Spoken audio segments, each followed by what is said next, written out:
I had a dream maybe about 9 months ago that really shaped my relationship with Christ, really helped me along in my faith and my relationship with Christ and just to better understand him.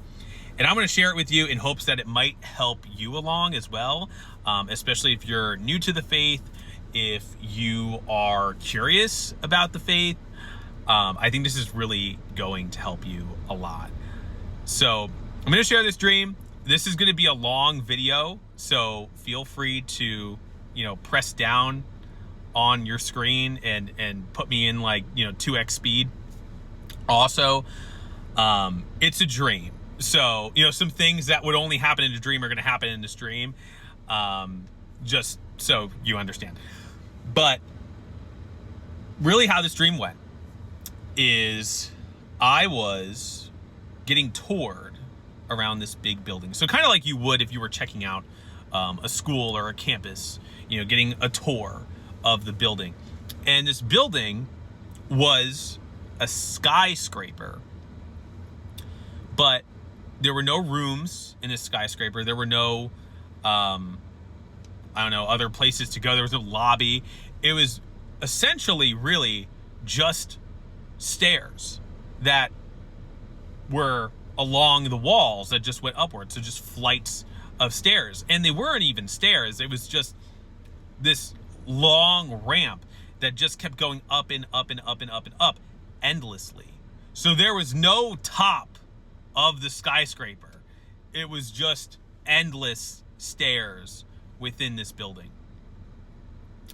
And everybody was running over everybody, like trampling each other to get to the top of these stairs or this ramp.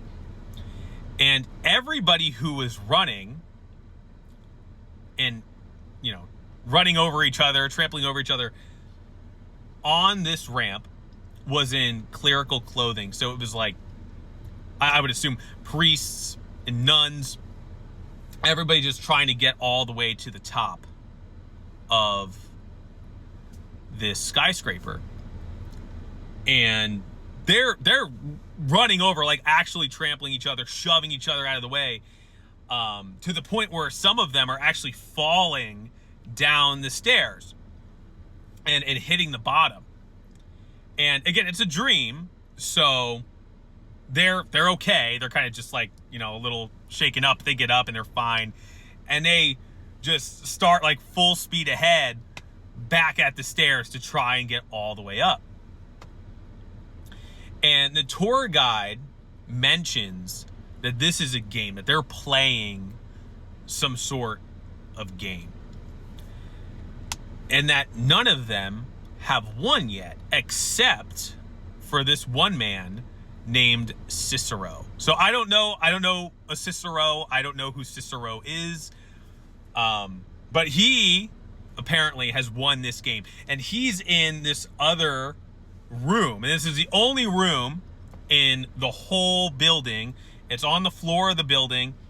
And, he's going to say, hey, the tour guide says, Cicero's won this game.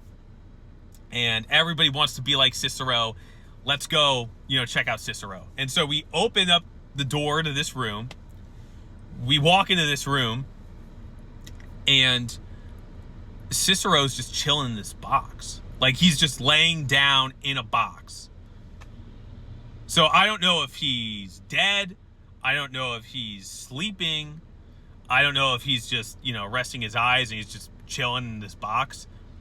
I don't know. I still don't know. And there's a bunch of people who are also in this room, like cradled up in fetal position, laying down, trying to be like Cicero. And they haven't won the game. They're just trying to emulate him. And then I wake up. And so this dream was so weird for me because I don't have dreams. Like I maybe have a dream, if I'm lucky, like once a month. I don't dream. So to have a dream this vivid, this long for me is weird. So I'm I'm thinking about this dream a lot. And after a lot of thought, I think I can break it down so it makes some sense. So I think, obviously, at least obviously to me, the building that I'm in, right, is like a stairway to heaven, right? Again, there's no stairs, it's like a ramp that just keeps going up and up and up to nothing. Everyone who's running up this ramp is in clerical clothes. So I'm thinking this is a religious dream, and they're going up to a stairway to heaven. This is how to get to heaven. And again, they're all pushing each other, shoving each other to get ahead of each other, but they're not winning, right? And so when you look at the person who is winning, who has won, Cicero, what did he do differently? Why is he the one that won? Well, I think he won the game because he's not comparing himself to these other people who are holy, these other holy people. He's just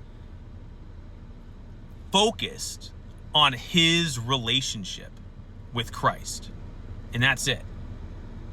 Right? So all these other people, again, are running up this ramp, trying to get close to God, and then they fall back down. And to me, falling is like falling into temptation, right? Like sinning. And, when you sin and you're, on your path with the Lord, you usually try not to sin again. So you go up that path again, you go up that ramp, and you fall back down. And these people are, again, just comparing to each other, trying to get as high as they possibly can, trying to get as close as they can to God. When the way to win the game is to do what Cicero is doing, is to focus on your relationship with God. Cicero's at the bottom. Cicero isn't trying to get to the top. He knows that he's likely going to sin again. And I think that's the point. I think that's what Jesus is trying to tell me, is that you can do all you can to not sin. But I'm a human. I'm gonna sin again, right? I think what I'm going through with Lent makes a lot of sense, right? Like my pinned video, I'm giving up cursing for Lent. It's been hard. I'm still cursing. I don't want to curse, but it's still happening. Even though my goal is like by the end of Lent, I'm in a better spot and I am not cursing anymore. But guess what? After Lent, I have the rest of my life. I'm probably going to sin again, right? That is just the human experience, right? God made humans, and humans sin. So Cicero knows he's gonna sin again. And he's not focused on anybody else's relationship, how close anybody else is to God. He's only focused on his relationship. And so that's what Jesus is trying to tell me. That's what Jesus is trying to tell us, is everybody has a unique relationship with him, right? Everybody has unique gifts. I have a different relationship with every friend that I have. Every relationship is unique. And so that's how Jesus is with us, right? Jesus was a person, and he has a different relationship with every single person. So if you're trying to have the same relationship that somebody else has with Jesus, it's not going to work. It doesn't work like that, right? Jesus is going to meet you where you're at. And no matter what, he's going to love you for you. And you just have to lean in to that relationship. He knows you're going to sin again. He knows you want to be better, but you got to lean into that relationship. So that's why I got that crazy dream. Lean into your relationship with Jesus and don't compare yourself to anybody else. Hope this helps.